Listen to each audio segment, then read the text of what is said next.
เข้ายังเห็นแก่ตัวยังบ่ทันได้มองเห็นโลกนี้เป็นที่ขังสัตว์ที่ขังทุกข์ที่มองเห็นโลกนี้เป็นอนิจจังบ่ที่ลั่งยังยืนมองเห็นโลกนี้เป็นทุกข์มองเห็นโลกนี้เป็นอนัตตาถ้ายังมีความยึดมั่นถือมั่นอยู่นั่นกะเฮาก็เที่ยวเวียนว่ายแต่เกิดอยู่กับโลกนั่นแหละเพราะว่าเฮาบ่รู้แต่ผู้ใดยังมองว่าโลกนี้เป็นสุขผู้นั้นก็ทุกข์อยู่กับโลกนี้แหละจังว่าคนที่ได้ยินได้ฟังธรรมคนที่ศึกษาธรรมของพระพุทธเจ้าจึงจะหาทางออกจากความทุกข์ได้หาทางออกจากกองทุกข์หาทางออกจากโลกนี้ได้คนที่มีธรรมะนี่สิบ่จนตอกจนมุมเด้บ่เหมือนคนที่บ่มีธรรมเด้คนที่บ่มีธรรมนี่ชีวิตอับจนเวลาตกทุกข์ได้ยากจนตอกจนมุมเด้ทำลายตัวเองโดยการกินเหล้าเมายาทำลายตัวเองโดยการทำลายผู้อื่นต่ออีกแต่ในการทำลายผู้อื่นก็คือกลับมาทำลายตัวเองเหมือนเดิมนั่นแหละจังหวะฟังให้มันดีๆรอด ถ้าผู้ใดเห็นโลกนี้ว่าเป็นของบ่จีรังยั่งยืนเห็นโลกนี้ว่าเป็นที่ขังสัตว์ทั้งหลายให้เวียนว่ายแต่เกิดให้เป็นทุกข์อยู่ในโลกนี้คนผู้นั้นถ้ามองเห็นแบบนี้ได้นั่นแหละเอิ้นว่ามีธรรมมีหนทางออกจากทุกข์ได้แต่ว่าต้องอาศัยการฟังเปรียบเทียบแยกแยะแต่เฮาในศาสนาหรือประเทศอื่นๆที่บ่มีคำสอนของพระพุทธเจ้าเนี่ยเขาสิคิดว่าโลกนี้เป็นดุจดังวัดสวรรค์แล้วก็รอคอยให้ผู้อื่นดลบันดาลสวรรค์ให้ความสุขให้หรือดลบันดาลความสมหวังให้เจ้าของแต่ว่าถ้าผู้ใดมีธรรมะนี่สิเข้าใจแล้วก็หาทางออกจากทุกข์ได้ดิ้นรนขนขวายหาทางออกให้มันเองล่ะเพราะมันได้ยินได้ฟังแล้วนะอะไรจังว่าถ้าผู้ใดมองเห็นโลกแต่เฮาว่าบุคคลผู้ใดเห็นโลกเป็นของว่างเปล่าบุคคลผู้นั้นจะพ้นจากทุกข์ทั้งปวงก็บ่เข้าใจง่ายนั่นบ่ล่ะจึงต้องอธิบายยาวๆแน่แต่พออธิบายโดยภาษาที่เข้าใจง่ายๆก็เอาอยู่หั่นน่ะวนอยู่หั่นแหละ จังว่าพวกเขาจึงมาฝึกหัดเสียสละความเห็นแก่ตัวของตัวเองเห็นแก่ตัวโดยความอยากได้อยากดีอยากมีอยากเป็นเห็นแก่ตัวจังเห็นแก่ตัวจังแก่งแย่งชิงกันเห็นแก่ตัวจังบ่รู้จักคำว่าพ่อเพราะเห็นแก่ตัวนั่นแหละพวกเขาจึงสร้างเวรกรรมให้กับตัวเองสร้างอารมณ์ต่างๆในความบ่พอใจที่กินคนใดตามความพอใจนี่มากมายเด้แต่ว่ามันบ่เห็นมองพ่อมันก็เลยต้องแสวงหาต่อไปอีกด้วยเป็นการสั่งสมอารมณ์ที่บ่พอใจหลายๆอย่างเหมือนกันแหละครับคนที่พวกเข้าแช่ธรรมะกันไปเนี่ย100 คนสาธุสาธุสาธุเสยเข้าใจบ่แต่ถ้ามีผู้ใดผู้หนึ่งแสดงความคิดเห็นขัดแย้งออกมาปึ๊บศูนย์ใส่เขาโลดนี่แปลกบ่ล่ะแนวบ่ดีนิดหน่อยมันคือเก็บแม่นบ่แค่อารมณ์ตัวนี้บ่พอใจเด้ที่เขาคอมเมนต์โดยความเห็นบ่ตรงกับตนเนาะเฮาต้องการคนด่าเด้เฮาบ่ได้ต้องการคนยองเด้ เฮาเขาด่ามาเฮาสิเบิ่งเจ้าของไปเด้เฮาบ่ได้ไปเบิ่งเขาเด้ว่าเจ้าของพ่อหรือยังนี่เฮาฮู้ว่าโดยความคิดว่ากูพ่อแล้วทุกอย่างนี่แต่ว่าเวลามีความคิดเห็นที่บ่ตรงกับเฮาเบิ่งดูมันสิมีอารมณ์บ่นี่คนส่วนมากตกตัวนี้อยากบ่นี่อันเขาสาธุดีใจเนาะ ดีใจมื้อเลยบัดเขาด่าหลวงพ่อกันศูนย์นำเขาแม่ แม่นบ่ล่ะซั่นแล้วถึงบอกว่าให้เอาคนอื่นนั่นแหละมาเป็นดุจดังว่าแว่นส่องธรรมส่องความจริงที่ตัวเองเข้าใจว่าตัวเองว่างได้ เข้าใจว่าตัวเองถึงธรรมเข้าใจว่าตัวเองปฏิบัติธรรมแว่นส่องธรรมก็คือเอาโลกธรรมนั่นแหละมาเป็นเครื่องส่องตัวเองส่องใจตัวเองส่องความรู้สึกตัวเองมาเป็นตัวเปรียบตัวเทียบเบิ่งว่าเจ้าของยังมีความยึดมั่นถือมั่นบ่นี่ว่าหลวงพ่อเทศมันจะด่าคนเด้ด่าแบบเจ็บแสบพร้อมเนาะเพราะว่าด่าหมาบ่รู้เรื่องนะได้ต้องด่าคนเห็นว่าซั่นด่าหมาบ่รู้เรื่องเลยล่ะที่จริงมันรู้อยู่บ่แม่นว่ามันบ่รู้แต่เฮาบ่รู้ภาษามันซื่อช้างม้าวัวควายหมามื้อนี้เห็นบ่สัตว์รู้ภาษาคนเบิดนั่นแหละเห็นบ่บ่ซั่นเฮาสิมาไถนาบ่ซั่นเฮาสร้างบ่ซั่นเฮาสิเอามาขี่ขึ้นข้อรบได้บ่บ่ซั่นเฮาสิเอาสู่นะเพื่อนเอ๋ยเราจดตายไปพร้อมกันบ่ซั่นมันสิเหือกเหิมนำเฮาติแม่นบ่ล่ะซั่นเด้อหมาบ่ซั่นมันสิเสรู้เรื่องบ่ซั่นเนาะแต่ว่าด่าคนนี่มันมีภาษาเดียวกันแล้วจึงบอกว่าเฮาเอาโลกธรรมนี่ได้มาเป็นเครื่องทดสอบตัวเองเป็นแว่นส่องธรรมเหมือนกระจกส่องหน้าเฮาเองนั่นแหละกระจกย่อมส่องหน้าเฮาเองเห็นจุดด่างดำที่ใบหน้าของตัวเองเห็นริ้วรอยในตัวเองนั่นบ่นั่นแหละบัดนี้สำหรับเรื่องอารมณ์นี่เฮาต้องเอาคนอื่นเด้บ่แม่นเอาตั้งแต่อันเขาสาธุเขาย่องอุ้ยดีจังเลยนี่เสยบ่สนใจเนาะ ถ้าเขาด่ามาปุ๊บเอาคน300คนสาธุนำแต่ว่าด่าอยู่ผู้เดียวมันเป็นยังจะไปใส่ใจจออย่างปานนั้นแทนที่มันสิจอเข้ามาหาเจ้าของปั๊บทันทีเลยเฮายิ้มเสยเด้เดี๋ยวโตนซ้ำเพราะว่าเขาบ่รู้นี่โอ้มันบ่รู้เนาะจังซี่เด้เลยเกิดความสงสารคือเขาด่ามาเขาแสดงความเห็นของเขาออกมาหนึ่งทิฏฐุปาทานเอาความเห็นแต่ของเป็นใหญ่เนาะจากสิ่งที่ได้ยินได้ฟังแปลว่าเอามาเทียบแล้วมาด่าเฮาเห็นบ่นี่ตามอารมณ์ความพอใจของเขานี่คือเขาไปยึด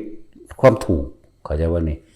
ถูกนี่คือถูกใจเขาได้บ่ได้แม่นถูกต้องโดยธรรมหรือบ่ถูกต้องโดยธรรมหรือสิถูกจริงๆก็สร้างเขาไปยึดนี่เรียกว่ายึดเขาจึงแสดงอัตตาตัวตนออกมาโดยการคำเว้าส่วนเฮานี่มันปั๊บใส่กันโลดเด้โอ้ยยามใดคนสิด่ากูนอนหาเบิ่งก็บ่เห็นหามึงนี่ ว่าท่านเห็นไผด่าอยู่มั้ยมีแต่ดีเข้าใจบ่ล่ะว่าท่านเห็นไผด่าอยู่จากบ่นี่พวกเฮาผู้แช่ผู้ตรวจนั่นนะฝุ่นศูนย์น่ะเขาด่ากูเขาบ่ได้ด่าสูยังสั่นตัวนั่นแหละเฮ็ดท่วนกระแสตัวเขาสั่งเท่าใดก็สั่งเฮารู้ว่าเขาสั่งแต่ว่าเฮาสิสร้างดีมันทับถมเข้าใจบ่นี่บ่เข้าใจง่ายมึงด่ากูโลกูหังเฮ็ดดีกูหังมีพลังใจอยากว่าล่ะคำสรรเสริญดุจดั่งยาพิษเข้าใจว่าคำด่านั่นแหละคือยาสู้กำลังใจการกล่าวตู่ใส่ร้ายการกลั่นแกล้งนั่นแหละกำลังใจนั่นแหละเป็นยาชู้กำลังเฮาเป็นจังซั่นเบิดแม่นบ่ล่ะเป็นจังซั่นเบิดได้ผู้เขาเจ้าผ่านพ้นมั้ยมึงว่ากูเท่าใดกูเฮ็ดดีมึงว่ากูบ่ดี1คะแนนกูเฮ็ดดี100นี่จังว่านี่นั่นแหละจังซั่นตัวบัดนี้เทียบเบิ่งเด้อแม่นหรือบ่แม่น100หรือว่า100เนาะจังซั่นแล้วนี่คือจังคนเบิดบ้านแพ้เงินกันได้ 20,000 จะไปสร้างโรงเรียนแล้วเบิ่งเอาเว้าอ้างกันอยู่สั่นแม่นบ่เฮาผู้เดียว150,000แม่นบ่สั่นบัดนี้ครับกันเป็น100เท่าบ่สั่นห่วยแม่นหรือบ่แม่นก็คิดเอาตัวจังซั่นแหละมึงด่ามาโลดกูสิมึงด่ามาเทื่อนึงกูเฮ็ดดี100เทื่อมึงด่ามา2กู200ด่ามา1,000กูเฮ็ดล้านเลยมันก็นำท่านมันบ่นำด่าเฮาท่านบ่ทันเด้บ่ทันอยากว่าคนที่ด่าอิจฉานินทาประทุษร้ายอยู่ที่เดิมถ้าสิเปรียบเทียบเหมือนกันน่ะเขายังอยู่ที่เดิมแต่ว่าเฮานั่นพุ่นไปเนปจูนน่ะอยู่เลยนัดล่ะปูนเลยไปฮอดเลสตัดยังพุ่นล่ะเนาะฮอดอุตรกุรุทวีปแล้ว จังซั่นแล้วแต่พอเขายังอยู่หมู่เก่าเด้บ่ไปใส่พอเขาหยุดนั่นแหละยึดนี่คือทำให้ติดอยู่ที่เก่าที่เดิมเลยถ้าอยากอยู่บ่ยึดแล้วกูบ่สนใจกูไปหรอกสั่นแหละลืมสมังเนาะเป็นเพราะว่ามันบ่ลืมแหละมันจึงเที่ยวเวียนว่ายมาหากันเนาะสั่นนั่นแหละพระพุทธเจ้าเฮามันสั่งสมบารมีมาทั้งเบิดนี่ก็เพื่อสิมาเป็นคติแนวคิดเป็นตัวอย่างให้เฮาทำตามเด้เป็นแนวคิดเป็นข้อคิดแล้วก็เป็นตัวอย่างให้พวกเฮาทำตามเพิ่นท่านเพิ่นก็เหมือนท่านธรรมดาคือเฮาสำเร็จแต่พวกเฮาบ่เคยเห็นหมายถึงว่าบ่เคยเห็นเจ้าของว่าได้สามารถทำได้ถึงเพิ่นบ่แม่เพิ่นท่านอาหารยารักษาโรคเครื่องห่มตลอดทั้งที่อยู่อาศัยบ่แม่นท่านนิดหน่อยเด้เอาไปว่าท่านเบิดบ้านเบิดเมืองท่านหอดลูกท่านหอดเมียท่านหอดเจ้าของธรรมดาเด้บ้านเฮาแค่นิดๆหน่อยเห็นไหมพอขี้ดังนี่ก็บ่แม่นอ้างกันเรื่องสันสาย20 บาทสำหรับผู้อ่านเด้แต่ว่าสำหรับผู้ที่เต็มใจให้แม้จะเพียงน้อยนิดแต่ความบริสุทธิ์มันมีอยู่ที่ใจตัวนี้เองบ่ได้อยู่ที่ของเด้คือเขาเจ้าถามเฮ็ดจังใดยังสิได้บุญหลายๆท่านหลายๆให้หลายๆบ่แม่นบ่เกี่ยวกันกับหม่องหั่นสงสารแล้วบ่เกี่ยวกันท่านเขาเพียงแค่ทับพี่เดียวแต่ว่าบริสุทธิ์ใจอยากให้บ่หวังจึงได้ตอบแทนอีหยังเลยโอ้เป็นบุญแล้วหนอนี่มีพระพุทธเจ้ามาให้เห็นมื้อนี้อาหารของเฮาก็มีโดยสมบูรณ์คือข้าวมันสิข้าวหยังก็สร้างข้าวกีตะกี้คนทุกข์คนยากเนาะข้าวกีแล้วเว้าประวัติเก่าของนั่งฮอดวิสาขาพร้อมแล้ววิสาขาหรือว่านั่งมาริกาล้วนมีเหตุมาคล้ายๆกันเหมือนกันรับจ้างมื้อนึงเขาให้เขาเพียงแค่1 ทัพพี่นึงเด้1 ทนานเครื่องตวงตะกี้ทัพพี่ไม่ตาลหรือเขาเอาไม้มากึ่งเป็นทัพพี่เฮาเดี๋ยวนี้แหละนั่นแหละให้เท่านั้นเป็นเครื่องตวงเขามื้อนึงได้ซ้ำนั้นบรรยากาศแต่ว่าโดย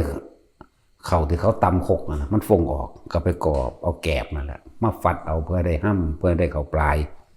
จากบนนี้แล้วก็มาปนกันหนึ่งใส่กันหุงใส่กันเรียบร้อยแล้วก็กิ่งเอาห้ำแล้วมากี้บัดนี้นั่นแหละเมื่อนั้นมันก็ย่างไปแล้วได้2 อันเท่านั้นแหละเฮ็ดเป๋ๆแน่จังน้อยเฮ็ดเป๋ๆย่างไปตามถนนพอดีพระพุทธเจ้าเดินทางมาพอดีที่เฮาเกิดทุกข์ยากลำบากเป็นคนจนเป็นคนจนนะอาหารกินแต่ละมื้อกันลำบากหนักหนากินก็บ่อิ่มดอกแต่ว่ากินเพียงแค่ยังขี้เกินไปเพราะว่าเฮาเป็นผู้บ่มีทาน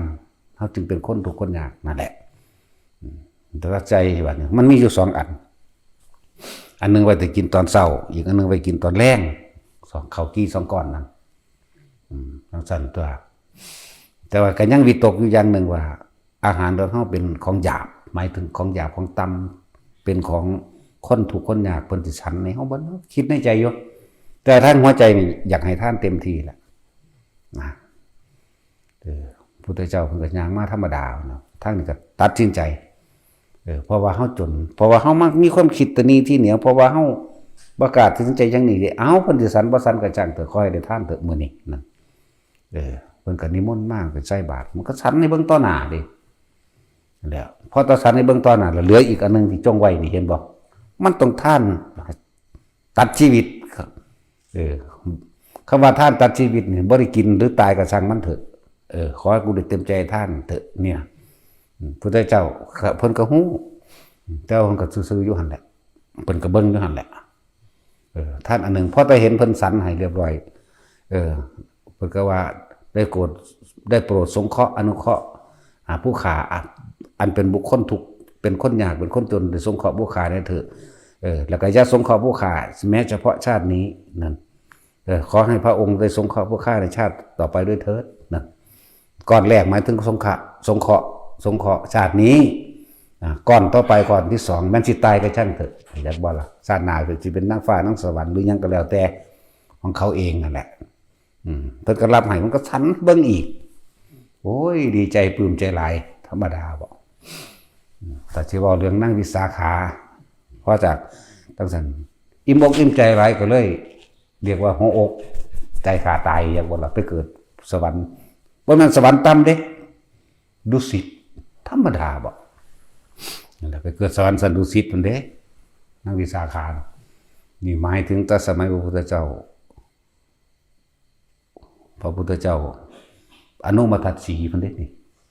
หลังจากนั้นมารวยจนเท่าเดี๋ยวนี้ไหมแต่ที่ว่าเรื่องรัดสันเอาของนั่งมาริกาก็เหมือนกันแต่ว่าได้ศาสตร์นี่แต่บ่ได้บอกถึงอดีตศาสตร์อื่นสองศาสตร์นี้เหมือนกันมีหน้าที่ไปหดดอกไม้ก็เก็บดอกไม้ไปทรงเขาให้เศรษฐีนั่นแหละ16-17 ปีนี่แหละหรือ18นี่แหละตะเลิบไปได้เขากี้แล้วก็พกใส่ถุงเที่ยวไปเต้นดองไปนั่นแหละผู้สาวสำหน่อยสัก18 ปีนี่แหละเพราะมัน16หรอกเห็นพระพุทธเจ้าเข้ามาคือกันนี่แหละพอดีก็คิดแบบเดียวกันนั่นแหละก็เลยเอานี่ไปใส่บาตรพุทธเจ้าก็สั่นในเบิ่งก็ดีใจคนลุกคนพองสยองก้าวอยู่ตลอดพูดก็ไปหาหดดอกไม้ก็ล่ำไปนำเด้ร้องเพลงไปนำล่ำไปมีความสุขหลายทั้งสิบ่มีข้าวกินนั่นแหละพุทธเจ้าเมื่อนั้นพระเจ้าปเสนลบกันกับหลานเกิดความพ่ายแพ้นี้ทับออกแตกทับมากก็มาเลยมานอนหลับอยู่กระท่อมน้อยเอาใบจากใบตาลดอกมุ่งเอาพ่อเด็กนางเศร้าห่มเพิ่นนั่นแหละนั่งก็เลยไปเสร็จน้ำเสร็จหนานั่นอันนี้ให้ที่แรกยินเสียงมันล่ำสะก้อนดอกเพิ่นหูเมื่อขึ้นเพิ่นเมื่อยเพิ่นไปนอนหลับอยู่หันหูเมื่อขึ้นเป็นผู้ใดมาล่ำอยู่นี้นะมาเห็นแต่ก็เลยหัวเราะทั้งนี้ก็เลยอายได้เขิน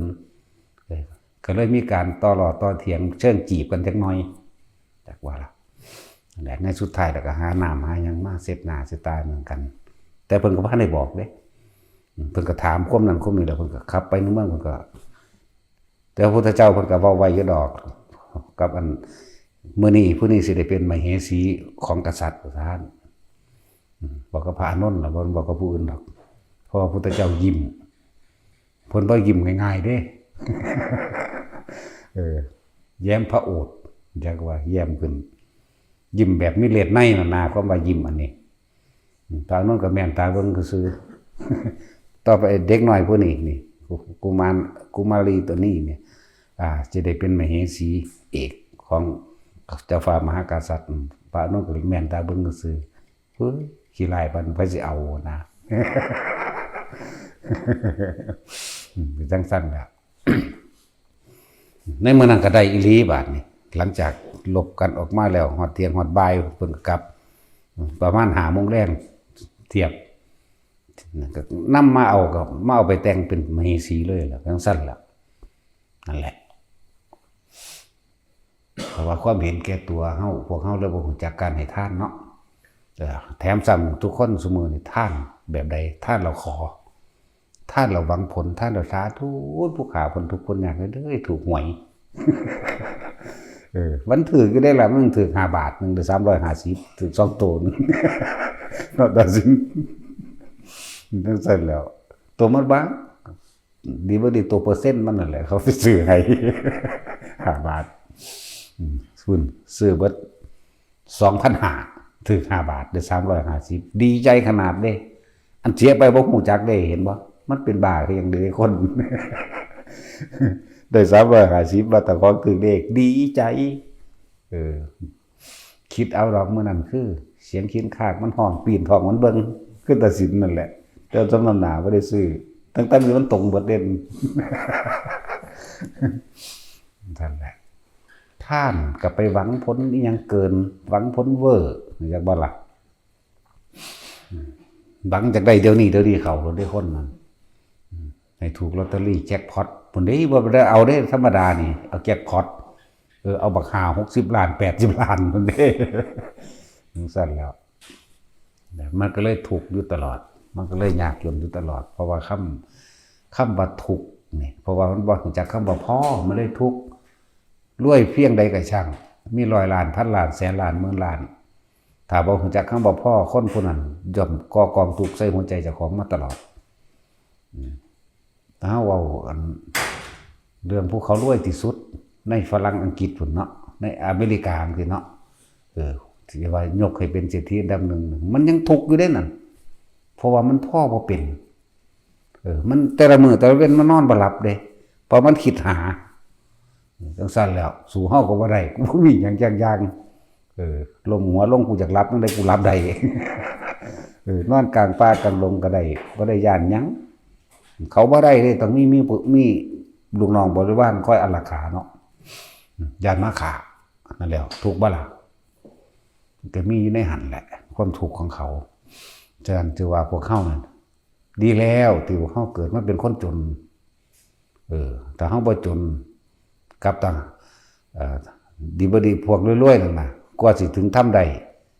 สิ้นเนื้อประดาตูซะก่อนเด้จังเขามาหาถ้ำใดเห็นทุกข์จึงเห็นธรรมบางพวกนั่นคือพวกมีอุปนิสัยเกิดอยู่ในพุทธศาสนาตามเคยให้ท่านตามเคยเกิดเวียนว่ายหรือส่งเสริมซอยเชิดชูพุทธศาสนามาแต่ในอดีตชาติก็ว่าได้นั่นแหละคือว่ามันมีของเก่ามันจึงมาแบบนี้เห็นทุกข์จึงเห็นธรรมเมื่อเห็นธรรมจึงเห็นทางออกจากทุกข์ได้ยังบอกว่าแต่ละคนแต่ใดธรรมนั่นแหละจึงสิเห็นทางออกจากความทุกข์อันจากการเกิดจากการเวียนว่ายแต่เกิดนี่เองทุกอันเกิดจากความอยากของเจ้าของเองที่บ่พอบัดนี้ถ้าเฮาเทียบแล้วโดย ที่บ่เคยได้ยินได้ฟังธรรมพุทธเจ้าจักเทื่อเวลาตกทุกข์ได้ยากซ้ำเติมตัวเองประชดชีวิตตนเองเด้เพราะว่าหยังมันบ่มีอุปนิสัยดังเดิมอุปนิสัยเก่าบ่มีอุปนิสัยพุทธะบ่มีโพธิจิตจักว่าล่ะนั่นแหละบ่มีจิตอันเป็นพุทธะที่อยู่ใต้สำนึกถ้าคนที่บอกว่าได้อานิสงส์5กัปมั่ง10กัปมั่ง15กัปมั่ง30กัปมั่งหรือ60กัปมั่งที่หลวงพ่อบอกว่าผู้ใดเป็นเจ้าภาพบวชพระภิกษุสงฆ์จากบัดนี้ที่เป็นเจ้าภาพมีอานิสงส์15กัปบวชพระเน้นเด5กัปจังซี่นะนั่นแหละตัวนั้นล่ะคอยที่สร้างสมของเขาทำให้เขาเกิดเวียนว่ายในเฉพาะพุทธศาสนาเด้เกิดเฉพาะที่มีพุทธศาสนาเกิดขึ้นจากวันนี้นั่นแหละเขามีโอกาสได้คนทั้งสันบาทเนี่ยมีโอกาสจะได้บรรลุธรรมมีโอกาสฟังธรรมแม้นบ่ถึงบ่บรรลุก็ส่งเสริมตัวเองจาก91ไป29ไป39ได้แบบว่าล่ะทั้งสั้นเดินว่ามีอุปนิสัยอยู่ทุกอย่างมันมีเหตุอยู่แล้วเนาะวันนี้ต่างถิ่นหรือว่าต่างประเทศที่บ่มีพุทธศาสนาหรือบ่มีธรรมะจังสิอกหักผิดหวังธุรกิจล้มละลายหลายๆอย่างที่เฮ็ดให้บ่ประสบความสำเร็จบางคนก็มอมเมาตัวเองกินเหล้าเมายาทำตัวเสเพแต่เป็นผู้หญิงก็เฮ็ดตัวเองเละไปตัวที่ตัวแดนนะแต่เป็นผู้ชายก็กินเหล้าเมายาติดยาหรือปล้นจี้ตีฆ่าจกชิงวิ่งราวก็เป็นผู้หญิงก็เป็นประทวนนั่นแหละเฮ็ดประชดตัวเองเด่นคนที่คือจังคนผิดหวังเพราะความรักที่ประชดบุคคลที่รักกับประชดว่าเพื่อที่จะให้เขามาง้อตัวเองให้เขามารักตัวเองเด้เนาะจังซั่นเด้มันบ่ผิดคำนั่งมันได้กาเว้าเด้รักได้เสมอด้วยรักตนเป็นไม่มีเด้คนเฮานะนั่นแหละจริงๆบ่มันจริงๆได้แนวมื้อนี้เจ้ารักผัวเจ้าจริงๆหรือรักเมียเจ้าจริงๆอยู่บ่เนาะหรือว่าเจ้ารักตัณหาหรือว่าเจ้ารักความต้องการของตัวเองเนาะแม่นบ่จึงบอกว่าถ้าเฮาจริงๆแล้วความรักน่ะมันบ่ได้ทำลายไผเด้ถ้าว่ามันเข้าถึงจิตวิญญาณแห่งความรักเนาะบ่ว่าจะเป็นรักอยู่ในฐานะใดรักอยู่ในฐานะเป็นคู่รักคู่ชีวิตถ้าเฮารักเขาจริงๆปรารถนาหวังดีกับเขาจริงถ้าเขาจะมีคนใหม่ก็ส่งเสริมมันโลดไปหยังเนาะก็เอาให้เขาโลดไปหยังเจ้าสิไปอยู่น้ำเขาเจ้ามีเงินใส่บ่ก็ฮู้อยู่แม้ก็เอาให้มันโลดไปหยังเด้อตัดสิน แล้ว มึงตายเดี๋ยวนี้หรอแล้วประชดเขากับมาละนี่หลายอย่างเพื่อที่จะให้เขานั่นแหละเรารักลูกก็เหมือนกัน เรารักลูกนะรักเพื่อเอาไว้สนองความต้องการของตะของบ่ล่ะอยากให้ลูกเป็นเจ้าเป็นนายก็เป็นความดีอย่างหนึ่งแต่ว่าในความลึกเข้าไปเชิดหน้าชูตาของตระกูลเห็นว่าล่ะจึงเชี่ยวเข็นนะต้องบอกว่าแต่ผู้ใดหักลูกจริงๆล่ะหรือหักผัวหรือหักเมียชักจูงชักชวนเขามาสร้างบุญเด้อมาสร้างบุญสร้างบารมีมาฟังธรรมนี่แหละสิ่งที่มีค่าสูงสุดนั่นนะก็คือธรรมะคือความจริงของชีวิตที่พวกเขาบ่รู้ว่าพวกเขาเป็นทุกข์เพราะอย่างนี้เองเป็นทุกข์เพราะอะไรเป็นทุกข์เพราะไม่รู้ความจริงของชีวิตเข้ามาชีวิตบ่แม่นแค่ว่าชีวิตในขณะนี้ชีวิตหลังความตายก็ยังมีอีกอยากบ่ล่ะถ้าเฮาบ่สิ้นตัณหาออกจากจิตของเฮาก็ต้องเวียนว่ายตายเกิดนั่นแหละถ้าผัวหักเมียก็ชักจูงเมียนั่นแหละเข้ามาฟังธรรมนำแน่ก็มานำกันเป็นอันเดียวกันแล้วมันบ่ได้ผิดได้เถียงกันมีศรัทธามีความเชื่อมีความเห็นเสมอกันมันบ่ผิดเถียงมันก็ไปนำกันได้ตลอดนี่ล่ะในครูอดีตในพุทธกาลพระกัสสปะก็นั่งภัตตกาปิรานี่เขาจะกับครูกันมาตลอดทุกศาสตร์นี่ล่ะจนว่ามาศาสตร์สุดท้ายมาเกิดเป็นพระนั่งภัตตกาปิรานี่กับอันพระปิภริมานพนี่เพิ่นชื่อว่าปิภริมานพพระกัสสปะพระมหากัสสปะนั่นแหละนั่งภัตตกาปิรานี่เขาจะก็มาได้เป็นครูข้องกันอยู่แต่สุดท้ายก็บวชนำกันบรรลุอรหันต์นำกันพระมหากัปปินะพระนางอโนชามันสุดท้ายก็บวชไปนำกันแม้กระทั่งพระสุทินกับเมียอยากว่าล่ะก็ยังบวชไปนำกันบรรลุไปนำกันอยู่นี่ล่ะก็จบทั้งสี่เยอะแยะหลายครูเบ่ว่าแต่ครูพุทธเจ้าเฮาแล้วเนาะอันนั้นเป็นครูเอกอยู่แล้วเป็นตัวอย่างที่หนึ่งอยู่แล้วนั่นแหละถ้าหักกันจริงๆก็สักเรื่องกันเข้ามาฝึกหัดปฏิบัติธรรมนำกันตัวถ้าบ่อยากพัดพลากเหตุแห่งความไม่พัดพลากอยากบ่ล่ะเหตุแห่งความสมปรารถนาในความรักเราต้องดึงศรัทธาความเชื่อความเห็นเป็นหนึ่งเดียวกันจาคะมีความเสียสละไม่ต่างกันจาคะนี่เห็นบ่จังซี่ล่ะสองอย่างนี่มันก็ดึงตัวอื่นเข้ามาเป็นศีลเสมอกันเป็นปัญญานำกันไปนำกันเองตัวเป็นปัญญาเสมอกันนั่นแหละเหตุแห่งความบ่พัดพลากเหตุแห่งความสมศาสนาในความรักพังธรรมสุดท้ายแล้วก็บรรลุไปน้ำกันเนี่ยบ่เหลือผู้ใดผู้หนึ่งตกค้างไว้เพื่อให้ทุกข์อยู่ผู้เดียวแต่ว่าถ้ามันบ่มาน้ำกับปลาแมงก่อนแล้วเนาะยังหลีแต่ว่าปลาจะเกิดไปทุกข์น้ำกันนั่นแหละสั่นแล้ว ในเมื่อความเห็นมันบ่ตรงกันแล้วความเชื่อศรัทธาจาคะบ่เสมอกันแล้วมันก็คัดแย้งกันอยู่ตลอดดีบ่ดีเป็นเหตุว่าผู้เมียมาผู้ผัวขวางกันบ่ดีบ่ดีมันพาคนพามาทำลายวัดมาทำลายพระสงฆ์องค์เจ้าผู้คนแสดงธรรมพร้อมมันนักกว่าเก่าเด่นถ้ามันถึงเหตุกันนี่ให้เลิกใครจะว่าล่ะถ้ามันยังอยากเทิงไปเอาผู้ใหม่ไม่ใช่ว่าไปเอาผู้นี้คือกันก็ได้ตัวคนเฮามันมีเสน่ห์เพราะว่ามีศีลมีธรรมเด้เข้าใจว่าล่ะถ้ามันมีตัวนี้มันเป็นตาหักโดดอกเนาะแต่ศีลเจ้าเป็นตาหักบ่เอาจริงๆมันสิน่ารักขึ้นมาทันทีเลยเด้นี่เป็นตาหักโดดเด้เพราะว่ามันมีเครื่องดึงดูดคือศีลธรรมนั่นแหละเป็นเครื่องดึงดูดเด้อถ้าบ่มีศีลธรรมแล้วมึงสิงามปานใดสิมีความน่าขยะขยงออกมาจากความรู้สึกของมันสิแผ่ออกมาใส่คนอื่นจริงๆน้องของพระอนุรุทธะเนี่ยก็น้องพระพุทธเจ้าดีๆนี่แหละเข้าใจว่าล่ะแต่คนละหมายถึงลูกลุงป่าอาวแล้วนะ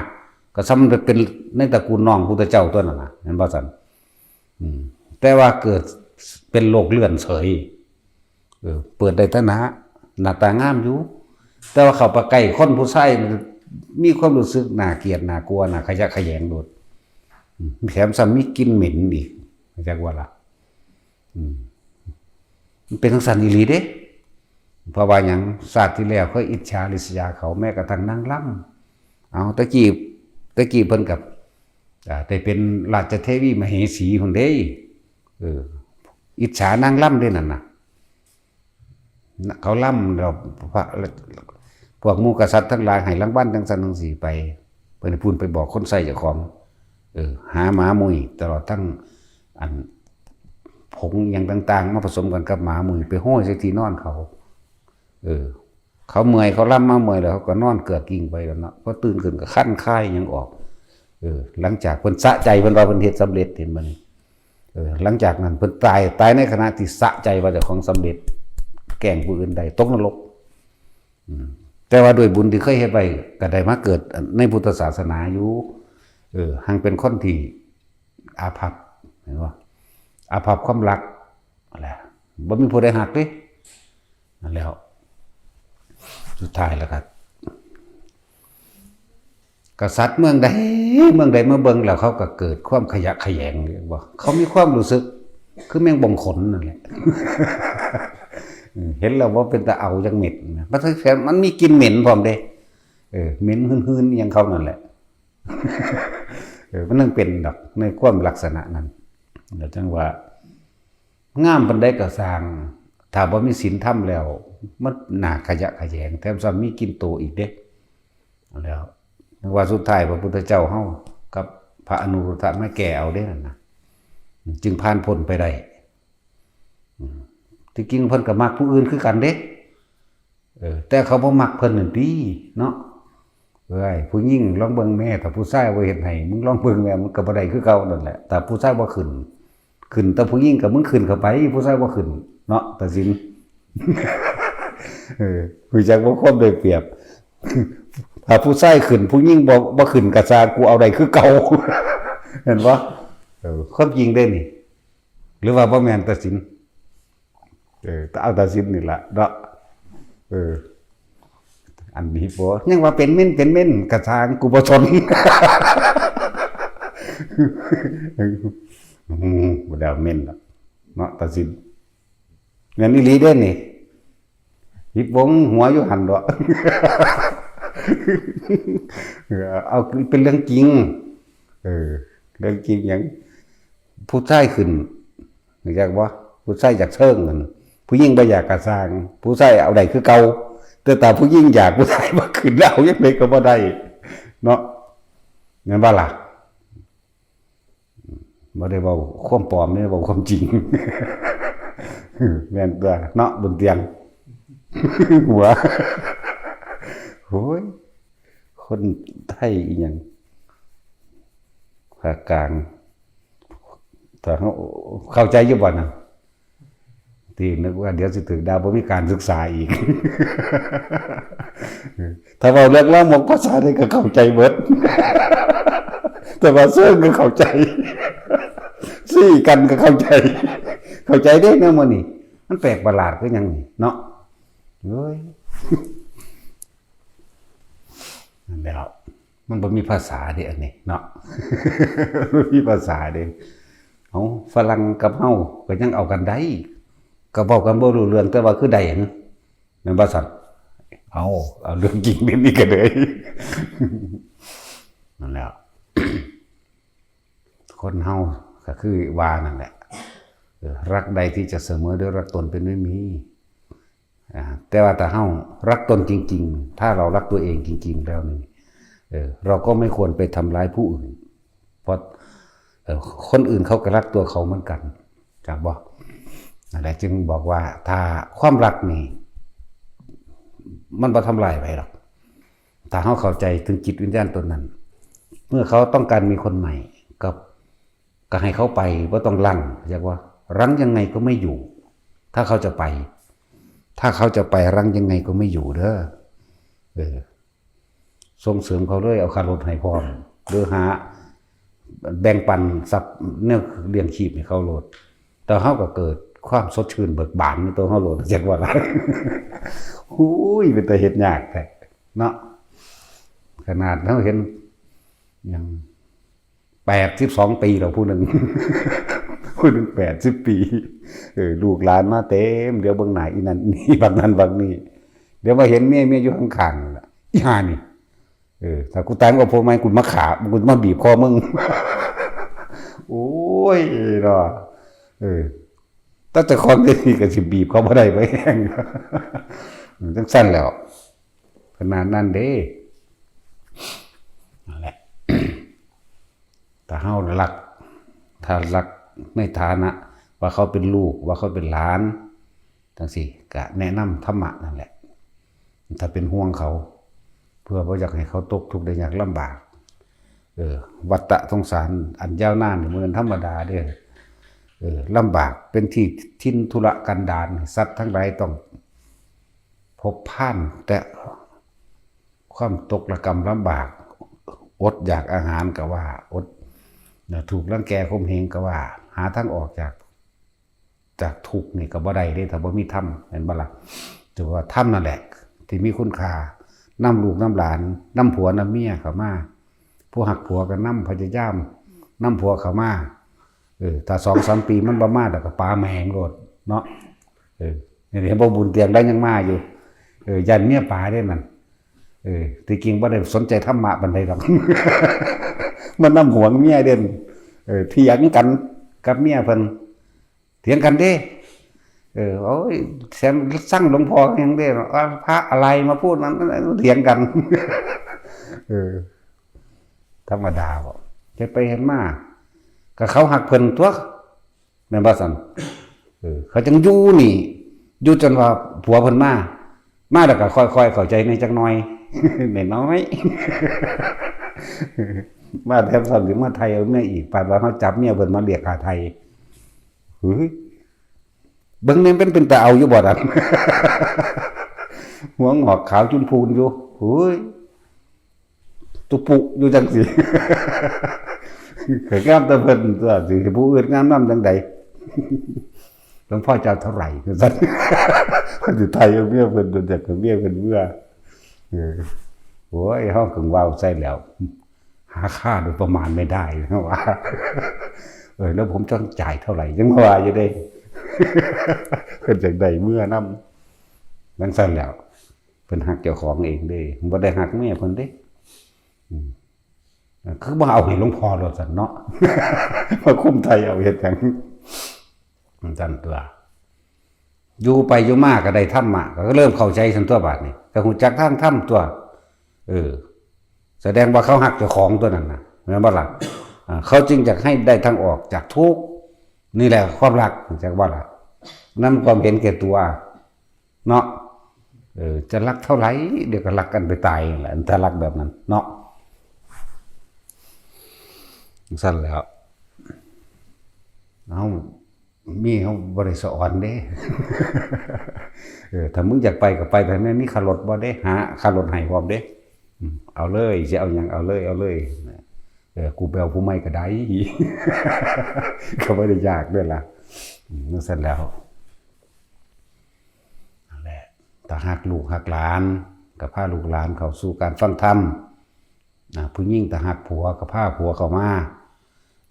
ถ้า3 ปีแล้วมันว่ามาให้ป่ามันเลยเข้าใจว่าล่ะแต่มันยังเชิงอยู่กับไปเอาผู้ใหม่เอาผู้มีธรรมคือกันนั่นแหละแน่เอามันเป็นเรื่องจริงเลยความมือมันเป็นของที่ตัดได้ง่ายๆเด้เนาะความรักนี่สร้างศาสนากันยังได้เด้นั่งพิมพ์ผ้ากับพุทธเจ้าเฮาสร้างมาตถาซี่สงไขแสนกับเป็นตัวแม่นบ่ล่ะจึงมาเป็นพุทธศาสนาเกิดขึ้นได้ในศาสนาของพระพุทธเจ้าโคดมนะทุกองค์มีมาแนวนี้อีกต่างหากถ้าบ่มีความรักถ้าบ่มีความใคร่มันบ่มีพลังใจจักบ่สร้างบ่ได้จริงๆนั่นแหละความรักเป็นความร้ายก็มีเห็นบ่ล่ะสั้นแหละก็เลยต้องเอาอันนี้แหละเพื่อเอื่นว่ากามคุณมั่งทั้งสั้นแหละความรักเป็นความร้ายก็มีถ้ารักตัวเองลักษณะว่าเห็นแก่ตัวคนละอย่างกันนะนั่นแหละพุทธเจ้าเฮากับนั่งพิมพ์ผ้าก็มาปรารถนาซี่สงไขแสนกับในเบื้องต้นแรกตัวบ่ล่ะแล้วทั้งสั้นองค์อื่นๆเขาเจ้าหังโดนกว่านั้นตัวบัด8ตัวสงไข อย่างพระพุทธเจ้าที่ปังกรนั่นสิ16อสงไขยตัวนั้นมันธรรมดาเด้ดูบอกน้ำมันนี่มายากนั่นแหละเอาตัวเองมันรอดรถภัยก็ดี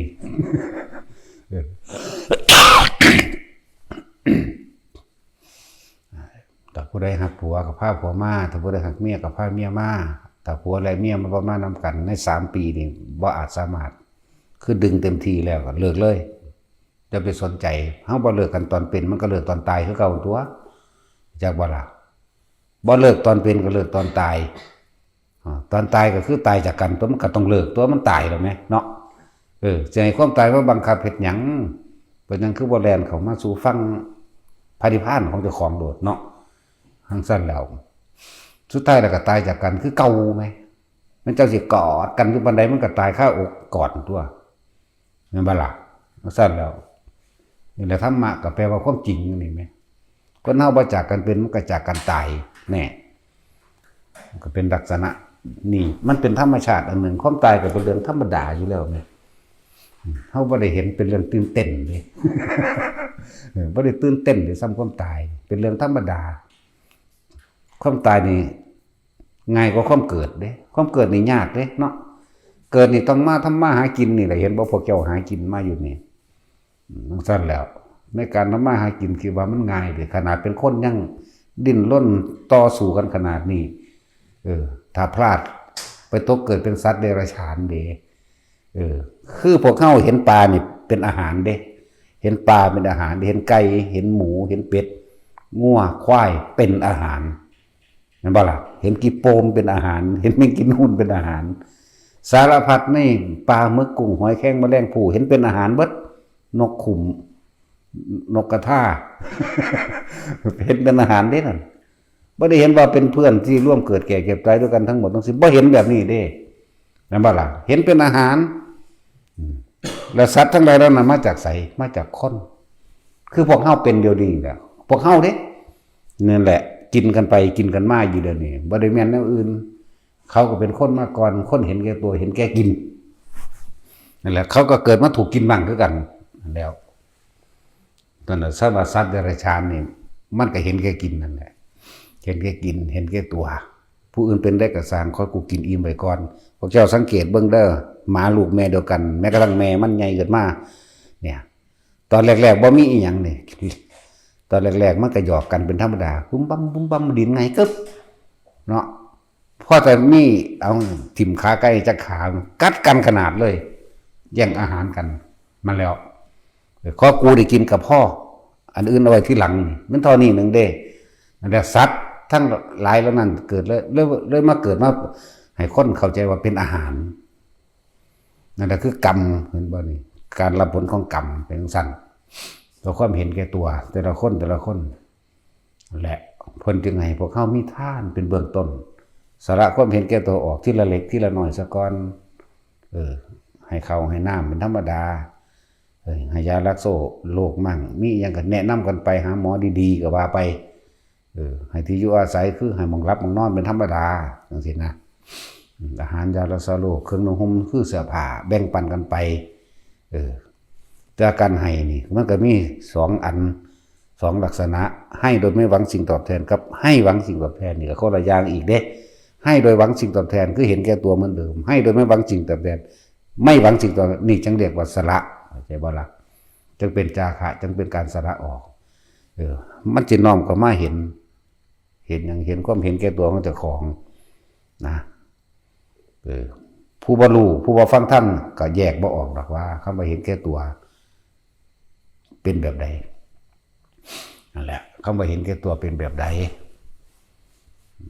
แต่ว่าเฮ็ดตัวเจ้าของแต่เฮ็ดคนทั้งโลกเห็นบ่ว่าแต่เฮ็ดหยังมีหวังผลทั้งหมดหวังผลเบิดนั่นแหละเขาจังคิดเอาแต่คนทั้งธรรมให้โดยไม่คิดอย่าบ่ล่ะให้ไปเลยให้สละความเห็นแก่ตัวต้องสละความคิดของเจ้าของเองว่าเบิ่งดูกูสิคิดนำบ่ให้โดยไม่หวังผลในทานไม่มีจิตผูกพันในผลก็คือคิดหวังผลในทานเห็นบ่นั่นทั้งสั้นแล้วนั่นแหละเพิ่นต้องให้ค่อยๆเฮ็ดไปนั่นแหละว่าผู้ใด ถ้าหักผัวก็ดึงผัวเข้าวัดเขามาฟังธรรมถ้าหักเมียก็ดึงเมียเข้าวัดฟังธรรมมันก็ดึงทั้งลูกทั้งเต่าหลานตัวเองก็มาเองดอกสั่นเขาบ่สร้างอุปนิสัยให้เขายามใดเขาสิได้อุปนิสัยเหตุปัจจโยทุกอย่างย่อมเกิดจากเหตุเมื่อมีเหตุเด้จังเหตุเป็นปัจจัยเอื้อเฟื้อหนุนเนืองซึ่งกันและกันเหตุโดยธรรมก็ได้ไปทั้งธรรมเหตุโดยอธรรมความเห็นแก่ตัวก็ไปโดยอธรรมมีแต่โลภมีแต่โกรธมีแต่เกลียดซึ่งกันและกันแย่งชิงกันนั่นบ่ล่ะแล้วพี่น้องกันเกิดมาในท้องพ่อแม่เดียวกันแท้ๆมันก็ยังแย่งชิงกันฆ่ากันแข่งเพียงแค่ว่าสื่อเสียงนี่ก็ดีกันฆ่ากันเลยเด้พี่น้องกันก็เลยพุ่นมันซึมมาแต่เป็นเด็กน้อยพุ่นเล่นน้ำกันหยอกกันน้องแกล้งเอื้อยแล้วก็ไปฟ้องพ่อแม่อีแม่มันเฮ็ดข่อยเนาะอีนี่สิเป็นนิสัยจังสีมาเลยได้บัดนี้สิเป็นคนเห็นแก่ตัวมาเลยสังเกตเบิ่งดีๆไผก็ดีบัดนี้เวลาจกเข่าให้น้องแม่กี้ปลาให้น้องแม่เฮ็ดอันนี้ให้น้องแม่ตอนบ่เฮ็ดก็ไปฟ้องอีกแม่มันบ่เฮ็ดให้ข่อยมึงเป็นหยังบ่เฮ็ดให้มันเด้นั่นแหละใหญ่ขึ้นมาก็ซิ่งกันเลยเรื่องสั่น บ่ว่าหญิงบ่ว่าชายนั่นแหละอุปนิสัยใหญ่ขึ้นมาบัดไปเป็นผัวเป็นเมียไผแล้วหนักกว่าเก่าอีกแย่งชิงให้หน้ากันบาดนี้เอาความเห็นแก่ตัวนี่มันสังสมมาจังสั่นนั่นแหละถ้าพากันเข้าวัดแน่ความคิดเห็นมันสิคอยแตกแขนงไปเองดอกบัดนี้ความคิดเห็นความเปรียบความเทียบมันก็สิเริ่มกูเห็นแก่ตัวมันก็สิสำนึกได้เด้คนอยู่ในนี่ก็เป็นอันที่มักฟ้องพ่อฟ้องแม่ มักเอาแย่งชิงทรัพย์สมบัติต่างๆคนอยู่ในนี่แหละแต่ว่าเมื่อได้ยินฟังธรรมแล้วมันสิยอมรับความจริงนี่คือธรรมบัดนี้โอ้ยก็มันบ่รู้นี่มันสิสำนึกได้มันนี่เมื่อมันสำนึกแล้วมันจะกลับไปช่วยเหลือมันจะกลับไปแก้ไขข้อผิดพลาดเนาะเลยจึงบอกว่าคนมีธรรมะเท่านั้นจึงจะเอาตัวเองพ้นออกจากทุกข์ได้เพราะว่าทุกข์นี่บ่มีไผสร้างให้ไผตัวเองสร้างเองอยากเองคิดเองกระทำลงไปตัวเองสะสมเอาเองสะสมอารมณ์สัญญาอารมณ์เจ้าของเอาเองสุขก็เหมือนกันทุกข์ก็เหมือนกันว่าพวกเขาถ้ารักตัวเองจริงๆนะถ้าท่านรักตัวเองจริงๆแล้วละก็เนี่ยคือท่านเราจะไม่ทำร้ายใครเลยเด้เขาสิเอื้อเฟื้อเขาสิแบ่งปันถ้าคนเขาถึงจิตวิญญาณแห่งความรักจริงๆเลยละก็ถ้าเขาจะไปคือว่าผัวเมียนี่มีคนใหม่หลังยังไงก็ไม่อยู่อวยพรให้เขาเลยเข้าใจว่า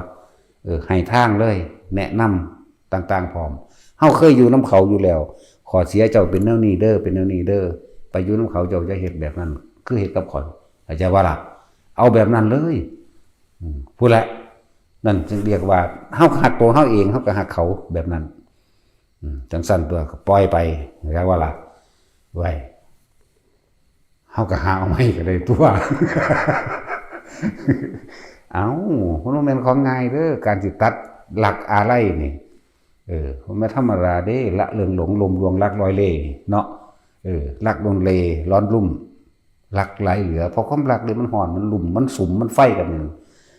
รักเรื่อยๆเรื่องหลอกหลงลงเรือเรื่อยหยังว่าล่ะรักหลายเหลือหลายหลงรักลวงจักว่าล่ะ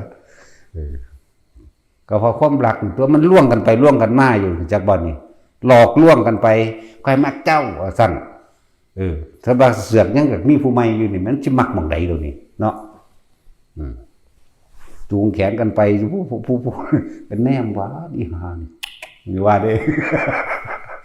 ตัดสินอีกละอีนั่นโอ้ยยังเหี่ยวใส่บอลอยู่เพิ่นยังเข้าใจว่าเป็นผู้สาวอยู่บ่แม่นม.4 ม.5 เด้อว่าข่อยจังว่ามันจังเหี่ยวใส่บอลอยู่เด้นั่นน่ะแกล้งก้นก็บ่ทันเป็นเด้ข่อยว่านั่นทั้งแวบเพิ่นนึงถึกให้วาดห้องใส่ด่าเพิ่นเด้อครับเบิ่งกระจกกูว่านี่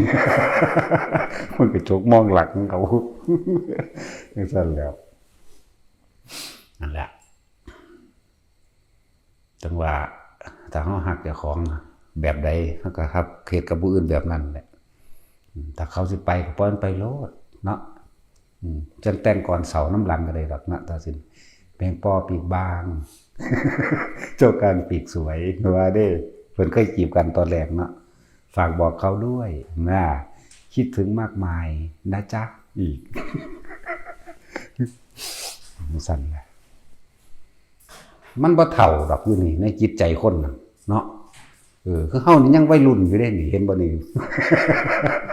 สิรุ่นใดก็สร้างเด้อวัยรุ่นแรกแรกได้ก็ใส่ความหมายเอาเองตัวไปก็เลยบ่เท่าเด้อจิตใจเนี่ยบ่ตายบ่เท่าเหมือนเป็นหนุ่มมาตลอดนั่นแล้วแต่ว่าทุกคนถ้าเฮาเห็นโลกอันนี้เป็นของว่างเปล่าถ้าเฮาเห็นโลกอันนี้เป็นศูนย์รวมของสรรพทุกข์แล้วถ้าเฮาเห็นโลกอันนี้ว่าเฮาทุกข์เพราะว่ายังมากที่สุดกามราคะอันบ่ความยินดีพอใจในรูปร่างลักษณะท่าทางของบุคคลที่เราพอใจรสกลิ่นเสียงนี่ถ้าเฮาเห็นโทษตัวนี้ได้เฮาจึงสิเห็นทางออกแต่ในเมื่อมันบ่สามารถออกจากทุกข์เพราะความปรารถนาสุขในกามก็จังมาสะสมไปน้ำกันนี่แหละผัวเมียก็มาน้ำกันโลดดึงลูกเต่าล้อหลานมานำนี่จากบ่ล่ะผัวเมียมาน้ำกันฟังน้ำกันแล้วก็ไปนอนน้ำกันก็ได้ตัวกับผัวเมียกันอยู่ไหมนั่นบ่สั่นหรือบ่นอนบ่ก็ความจริงมันก็เพียงสั่นจริงๆไหมก็สิว่าค่อยตัดว่าได้ไผสิไปตัดได้ง่ายบัดนั้นแนวมื้อนี้ก็เฮ็ดมาน้ำกันตัวยังยกตัวอย่างอยู่ตั้งหลายตัวอย่างว่าพุทธเจ้าเฮากับพระนางพิมพาก็มีมาเท่าใดพระมหากัสสปะกับนางภัตตกาภิราณีมื้อนี้มหากับปินะมื้อนี้กับพระนางอโนชามื้อนี้แล้วก็พระอีกอย่างอีกโดยเยอะแยะคือเขาเจ้ามานํกันบวชนํกันนั่นน่ะและทุกอย่างต้องมีเหตุมาสร้างอุปนิสัยไว้ไปนํกันตัวถ้าทิ่มกันบ่ได้แหมเนาะพยายามประคองกันมาแต่3 ปีมันว่ามากกูกับเอาเมียใหม่กันตัวผู้ชายก็เลยถ้าผู้หญิงกับผัวใหม่กันแหละก็ไปหาครูมันได้เลยมันเป็นเรื่องจริงเลยนี่ทั้งเบิดที่ว่ามานี่เปลี่ยนซับไปซับมาอยู่เรื่อยเลยเป็นเรื่องจริงทั้งนั้นคือนั่งกินจะมานิเวกามื้อนี้ก็เคยเป็นเมียพระพุทธเจ้าเฮามาก่อนตัวเสมอชาติเป็นโพธิสัตว์เพิ่นทั้งแบกใส่บ้านตัวมันหักหลายให้นั่งคาบข้องตัวเวลาย่างไปหันไปนี่จักว่าล่ะย่างข้ามทะเลทรายมันแห้งมันแรงมันหนีจากอีกเมืองหนึ่งมาเพิ่นเอาใส่บาเพิ่นเด้ถ้าเพิ่นเมื่อยข้อเพิ่นเกียร์ใส่หลังเอาเด้ปานนั้นยังมาหักหลังอยู่เพราะว่ามักบักโจรขาขาดเบิ่งนั่นน่ะจังซั่นตัวมันตั้งหลายอะไรอย่างเปลี่ยนไปเปลี่ยนมาเลยล่ะบางศาสตร์ก็ไปเป็นเมียเทวทัตนั่นบางศาสตร์ก็เป็นอ้ายเป็นน้องกันกับเทวทัตสิพาน้องสะใภ้นี้ก็ขาน้องตายก็เอาเมียนั่นมากก็ยังมีเลยล่ะเป็นไปเบิดเด้มันบ่แม่นเรื่องง่ายๆเด้อันแนวมื้อนี้เนาะถ้ามันง่ายก็เป็นอรหันต์บ่ได้ตัวอยู่นี่มานั่งยังขโมยขี้เมอยู่นี่เนาะมันต้องยอมรับความจริงเด้แต่ใจว่าล่ะเฮาต้องยอมรับความจริงว่าเฮาบ่ทันได้ตัดขาดนะจ๊ะพุ่นแต่ว่าเฮาเห็นโทษแล้วนี่ฟังธรรมได้จังเห็นโทษได้เมื่อเห็นโทษแล้วเฮ็ดจังใดบัดนี้เฮาสิสร้างกำลังใจสร้างบารมีเฮ็ดได้เฮาสิปล่อยวางได้เฮาก็ต้องมีการมาฝึกหัดเอาโตมันสิตัดออกได้โลกก็คืออานาปานสตินี่ลมหายใจเฮานี่ทรงฌานเจริญฌานบ่ให้คอยจิตบ่ให้จิตใจมันไปคิดฟุ้งซ่านถึงผู้นั้นถึงผู้นี้แหมมันตั้งมันเข้ามันก็คอยลืมไปเลยลืมอีนั่นลืมอีนี่ไปเลยตัวเข้าใจบ่ล่ะลืมผู้นั้นลืมผู้นี้ผู้นี้ก็ลืมบักนั้นบักนี้คือกันนั่นแหละจักบ่ล่ะมันก็คอยลดละของมันเองโดยที่เฮาบ่ต้องไปตัดมันแต่เฮาตั้งอยู่กับลมหายใจอยู่กับอุณหภูมิของเฮาเองอยู่กับลมหายใจเฮาเองทุกมื้อละ5 นาที10 นาทีมันก็คอยบวกไปเรื่อยเพิ่มไปเลยของมันดอกมันก็ละเอาเองลืมเอาเองเลิกเอาเองปล่อยว่างเอาเองเฮาบ่ได้ไปปล่อยดอกจะไปกลุ่มคิดปล่อยอยู่หั่นบ่มีทางมีแต่สิผูกเข้าเนาะเบิ่งธรรมดาเด้โอ้ยเหลือตนแล้วไปละบาดมันบ่แม่นเหลือตนแบบนั้นอีกเด้ เพราะว่ามันมีตัวการผูกพันในความสงสารอันนั้น